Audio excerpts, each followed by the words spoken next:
고도의 IT 기술은 독재국가에는 위협으로 작용할 것이고 자유민주주의 확산의 촉매제가 될 것으로 여겨졌다. 그러나 이런 예상과 달리 IT 기술은 중공과 같은 국가에는 요긴한 통치도구로 활용되고 자유민주주의 국가에는 언론의 자유를 틀어막는 도구로 전락했다. 마르크스와 레닌이 설계한 유토피아 세상은 모든 정보를 손에 쥔 선량한 독재자가 존재할 수 없기에 비현실적 제도임이 역사적으로 증명됐다. 그런데 최근 중공에서는 모든 정보를 정확하게 알고 그것을 통제할 수 있다면 사회주의 시스템이 가장 우수한 제도가 될 수 있다는 믿음이 생겨났다. 빅데이터와 인공지능을 기반으로 하는 새로운 사회주의, 이것이 바로 디지털 레닌주의의 시작이다. 현재 중공에서는 경제적으로 CBDC 시스템을 통해 모든 인민의 자금 이용 기록을 추적한다. 철도와 고속버스를 이용하려면 신분증을 제출해야 하고 때에 따라서는 길을 걸어가다가도 기꺼이 신분증을 보여줘야 한다. 음주운전, 불법 주차, 노상 방뇨를 막기 위해 모든 거리에는 CCTV가 설치되어 있다. 경제와 과학이 극도로 발전한 시기에 기존의 자본주의를 대체하는 진정한 의미의 디지털 공산사회가 출현하게 된 것이다. 경제학에서는 전지전능한 선의의 사회계획이 있더라도 시장에 의해 자원이 배분되는 것이 더 낫다고 한다. 하물며 현실 세계의 독재자는 설령 그가 선한 마음을 가졌다 하더라도 완벽한 정보와 판단력이 결여되어 있기에 시장보다 효율적인 결정을 할 수 없다. 시장경제 체제에서는 시장이 의사결정의 주체이고 계획경제 체제에서는 당의 리더가 의사결정의 주인공이다. 1990년대 초반 사회주의의 붕괴는 그들이 선전하는 유토피아가 실은 디스토피아였고 인민을 위해 밤잠을 설친다는 그 위대한 리더들 역시 조지 오웰의 소설 동물농장에 나오는 돼지와 다를 바가 없다는 것을 일깨워 주었다. 절대 권력이 지배하는 사회에서는 진짜 뉴스에 탈을 쓴 잘못된 정보가 판칠 수밖에 없다. 정보를 생성하는 쪽이 목숨을 부지하려면 독재자의 입맛에 맞는 정보를 제공해야 하기 때문이다. 문제는 이러한 디지털 레닌주의가 중공뿐만 아니라 사실상 세계 곳곳에서 나타나고 있다는 점이다. 유럽의 경우 중세를 거쳐 계몽주의 시기인 18세기까지도 언론의 자유나 표현의 자유라는 말이 보편적인 것은 아니었다. 특히 모든 개인을 위한 언론, 표현의 자유의 역사는 더욱 짧다. 기본권으로서의 언론과 표현의 자유 개념은 입헌군주 국가가 성립되고 시민혁명을 거쳐 헌법이 제정되면서부터 자리잡기 시작했다고 할 수 있다. 지금 이 시간 우리가 누리고 있는 자유는 그 역사가 매우 짧다고 할 수 있다. 그리고 인류 역사에서 자유가 등장하기 이전에 그 빈자리를 채웠던 것이 있다. 그것은 바로 감시였다. 한자어인의 의미는 하기 위하여 미리 감독하고 살펴봄 또는 주의하여 살핌이다. 그러나 단순히 대상을 보는 행위를 감시라고 보기는 어렵다. 그 이유는 역사적으로 감시는 권력과 한 쌍을 이루어왔기 때문이다. 감시는 권력을 지닌 강자가 통제할 수 있는 환경에 약자를 배치하고 주의 깊게 지켜보는 것을 말한다. 약자가 강자의 시선을 인식하고 권력이 풍기는 무언의 압력을 내면화하여 자신의 사고와 행동을 검열하는 것, 이것이 바로 감시의 본질이다. 최초의 감시가 정확히 언제였는지는 불분명하다. 다만 감시가 강자가 약자에게 행사하는 권력이라는 점을 고려하면 계급사회의 출현과계를 함께 했을 것이라는 추측이 합리적이다. 이후 기원전 3000에서 4000년 사이 수많은 국가가 우후죽순처럼 생겨나면서 감시의 패러다임은 새로운 시대를 맞았다. 그 이전에는 야만인들의 습격과 전쟁 등 외부 요인으로 국가가 쇠퇴하는 것을 지켜봐온 지배계급이 감시의 시선을 내부뿐만 아니라 외부로 확장할 필요성을 느끼게 된 것이다. 한 국가 내에서 법, 사회, 행정, 군대, 조세 등 복잡한 체계를 구축한 지배계층은 효율적인 감시 체계가 필요했고 감시의 목적 역시 단순한 내부 통제에서 벗어나 외세 침입 경계로 확장되었다. 고대 국가의 경우 백성의 안전과 국가 안보라는 명분으로 감시를 위한 막루와 성벽을 세웠다. 당시의 감시 대상은 가축, 노예, 여성뿐만 아니라 일반 시민을 비롯해 외부 세력에까지도 확장되었다. 흥미로운 점은 시민의 안전과 국가 안보를 위한 감시 도구가 실상은 내부 지배계급의 특권 유지 등을 위해 활용되었다는 점이다. 이와 관련 예일대학의 정치학부 교수인 제임스 시스콧은 저서인 농경의 배신에서 다음과 같이 말했다. 농경민이 자신의 작물을 인간 포식자와 인간이 아닌 포식자 모두로부터 보호해야 하듯 지배층은 권력의 힘줄을 안전하게 지키는데 압도적일 만큼 관심을 기울였다. 그들은 경장민과 그들의 곡식 창고, 그들의 특권과 재산, 그들의 정치적 권력과 의례적 권력을 지키려 했다. 중세에 접어들어 감시의 패러다임은 다시 한번 변했다. 감시의 주체자는 성벽 위의 경비병에서 신으로, 감시 대상은 일개 지역사회 혹은 국가에서 전 지구로 확대됐다.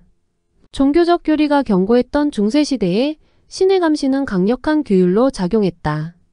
사람들은 사후 삶이 현재보다 낫기를 기대하며 권력자들에게 복종했다. 그리고 이 시기부터 시간표에 따라 사는 규칙적인 생활 양식이 감시자가 항상 지켜볼 수 있는 수도원을 중심으로 확산됐다. 근대에 들어서는 감옥과 군대에서 사용할 법한 감시 체계가 학교, 공장, 병원 등에서 확대되었다. 이에 따라 일반인들도 감시자의 지시에 맞춰 규칙적으로 생활하는 일에 익숙해지기 시작했다. 당시 사려 깊은 일부 지식인들의 경우 인간이 기계화되는 현상을 일찍이 간파하고 인간성의 상실과 감시와 통제사회의 도래에 대한 심각한 우려를 표명했다. 역사적으로 권력이 어떤 전략을 가지고 개인의 신체를 순종적 신체로 만들려 했던가는 범죄자에 대한 처벌 기술의 변화에 잘 드러나 있다. 군주가 통치하는 형벌사회에서 범죄자 처벌은 신체형이 일반적이었다. 신체형이 노리는 것은 범죄자 신체에 낙인을 찍는 동시에 끔찍한 처벌 장면을 대중들이 직접 눈으로 지켜보게 함으로써 머릿속에 공포를 각인시키는 것이다.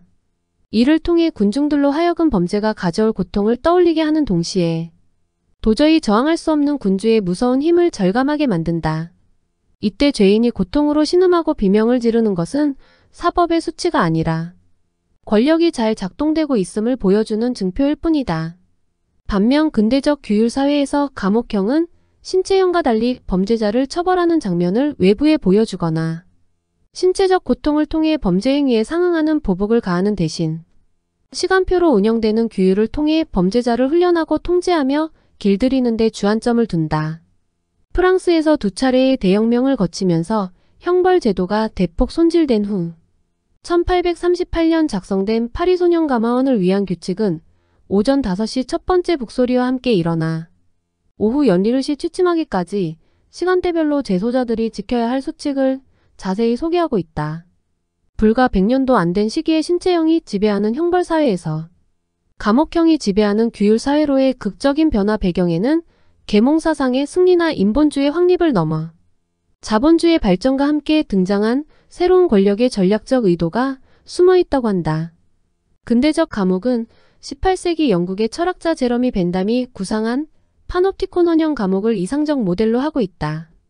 파놉티콘의 중앙 통제탑에 자리한 간수는 독방 속 죄수들을 외부에서 들어오는 햇빛을 통해 한 곳에서 항상 감시할 수 있지만 죄수들은 어둠 속에 가려진 간수들을 볼 수 없다. 이 때문에 죄수들은 간수들이 자신들을 보지 않는 동안에도 항상 그들의 시선을 의식하지 않을 수 없다. 파놉티콘은 권력이 작동되지 않는 동안에도 24시간 어느 곳에서든 권력이 지켜보고 있다는 생각을 갖게 만들 수 있다는 점에서 전근대적 신체형에 비해 훨씬 효과적으로 개인들을 통제하고 관리할 수 있었다. 또 파놉티콘 권력 하에 개인은 체계적으로 일정한 공간 속에 배치된 후 규칙적인 동선과 시간에 따라 움직이게 되고 그들의 행동과 태도는 항상 감시관찰 기록된다. 이로 인해 개인은 끊임없는 감시와 통제 속에 파놉티콘을 벗어날 수 없고 스스로를 감옥에 가둔 채 살아간다. 파놉티콘은 감옥뿐 아니라 군대, 학교, 병원, 공장 등 개인을 훈련시키고 순응하는 신체로 만들려는 다양한 권력관계 속에 그물망처럼 존재한다. 한편 영국 언론 가디언은 지난 2015년 7월 23일 디지털 시대의 파놉티콘이라는 기사를 통해 디지털 시대가 도래하면서 개인들은 감시당한다는 사실도 모른 채 감시를 당하고 있다고 지적했다. 인간 개개인이 권력이 지배하는 파놉티콘에서 순종형 신체로 살아가는 한 일시적 양보를 얻을 수는 있어도 권력의 포위 공격에서 벗어날 수는 없다는 것이다. 21세기는 기존의 감시와 통제를 더욱 고도화하기 위한 각종 정책과 첨단 기술의 발달이 특히 돋보이는 시기라 할 수 있다. 19세기에서 20세기에 이르러 세계 각국은 한때 상류층의 특권이었던 신분증을 일반 대중에게도 의무적으로 보급하기 시작했다. 두 차례의 세계대전을 겪으며 인적 자원을 국가의 전방위적인 감시하에서 효율적으로 감시 및 통제 그리고 관리할 필요성이 대두되자 국가가 신분증 발급 및 소지를 의무화한 것이다. 시민들의 사진, 지문, 주소 등이 포함된 신분증이 시스템에 등록되었고 국가는 개인정보를 효율적으로 관리하기 시작했다. 특히 20세기에 발명된 신용카드와 CCTV 그리고 다가올 CBDC 사회는 감시 대상의 결제 활동과 동선을 식별하여 그가 언제 어디에서 무엇을 했는지 파악하는 것을 쉽게 만들었다. 개별 대상을 이토록 적은 비용으로 세밀하게 감시하는 것은 기술이 발달하기 전에는 불가능한 것이었다. 지배 권력의 감시 시스템 확산 문제를 일찍이 간파했던 인물이 바로 콜먼 박사였다. 그는 1997년 발간한 저서를 통해 유럽을 중심으로 하는 소수의 지배 엘리트들이 다양한 하부 조직을 통해 글로벌 정치와 경제 체제를 제어하고 있음을 지적했다. 1997년 당시 콜먼 박사가 이 문제를 지적했을 때만 해도 수십억이 살고 있는 이 세계를 어떻게 소수의 사람이 움직이는 것이 가능하냐면서 그의 분석을 음모론으로 치부했다. 그렇지만 최근에는 콜먼 박사의 지적이 사실로 드러나면서 글로벌 지배 세력이 어떤 방식으로 세계를 지배하는지에 대한 본격적인 연구가 탄력을 받기 시작했다. 콜먼 박사는 이들 글로벌 세력의 핵심 인원을 300여 명으로 제한했다. 그러면서 이들의 직접적인 기원을 17세기 영국에서 엘리자베스 1세의 주도로 세워진 동인도 회사를 근현대 감시 시스템의 기원으로 보았다. 그러면서 그는 동인도 회사와 대영 제국이 식민지로부터 이익을 착취하기 위해 고안해낸 5가지 수법이 지금도 세계의 정치와 경제를 지배하는 방식으로 그대로 사용되고 있다고 지적했다. 구체적인 5가지 수법은 다음과 같다. 저임금으로 노동을 착취한다. 돈으로 사람들을 지배하고 착취한다. 전략적 요충지를 공략하고 이를 지배한다. 자국민의 취업을 방해하고 해외에서 값싼 노동력을 적극 받아들인다. 대국민 유흥과 오락을 조장하여 사고하는 능력을 저하시킨다. 지배 세력의 이러한 수법은 지금 이 시각에도 바뀐 것이 하나도 없다. 21세기 글로벌 지배 세력이 주도하는 새로운 세계 질서는 세계 전체의 식민화로 수렴된다. 다시 말해 전 세계를 글로벌 지배 세력의 착취 대상으로 만드는 것이다. 대표적인 사례로 제4차 산업혁명을 들 수 있다. 그동안 사람이 하던 일을 인공지능과 기계 그리고 로봇이 대체하게 됐다. 사람이 할 수 있는 일은 낮은 임금을 받는 일자리밖에 남지 않았다. 한마디로 말해 시스템을 장악한 극소수의 지배 세력에게 모든 자금이 쏠리는 체제가 완성된 것이다. 이것은 과거 글로벌 지배 세력이 만든 동인도 회사의 첫 번째와 두 번째 수법의 실현 상황과 그대로 맞닿는다. 세 번째에 해당되는 전략적 요충지 공략도 그대로 이뤄지고 있다. 요즘에는 빅테크 기업들이 주도하는 플랫폼 비즈니스를 통해 전략적 요충지 장악이 진행되고 있다.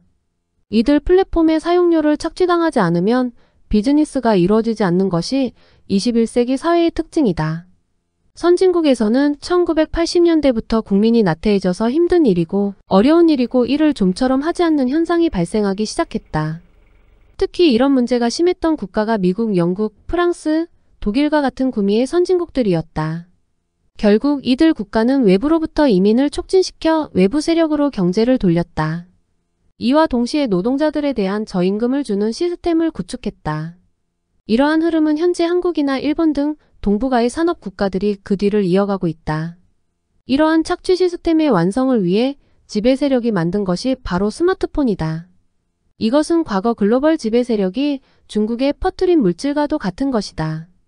지금 이 순간 스마트폰을 쥐고 있지 않은 사람은 존재하지 않는다. 어디를 가든 사람들은 스마트폰의 중독자가 되어 화면을 보고 있다. 글로벌 지배 세력이 과거에 사용했던 5가지 세계 지배 방식은 지금 그대로 수단만 바뀌었을 뿐 전략은 전혀 변하지 않았다는 것을 알 수 있다. 현재 한국의 서울은 중국을 제외한 전 세계 도시 가운데 CCTV가 두 번째로 촘촘하게 설치된 곳으로 나타났다.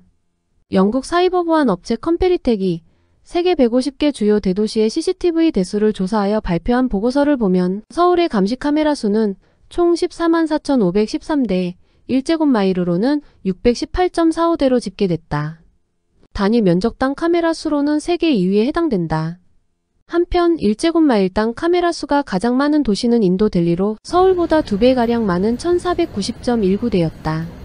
이어 싱가포르 387.88대, 인도 하이데라바드 321.21대, 미국 뉴욕이 각각 3위에서 5위를 차지했다.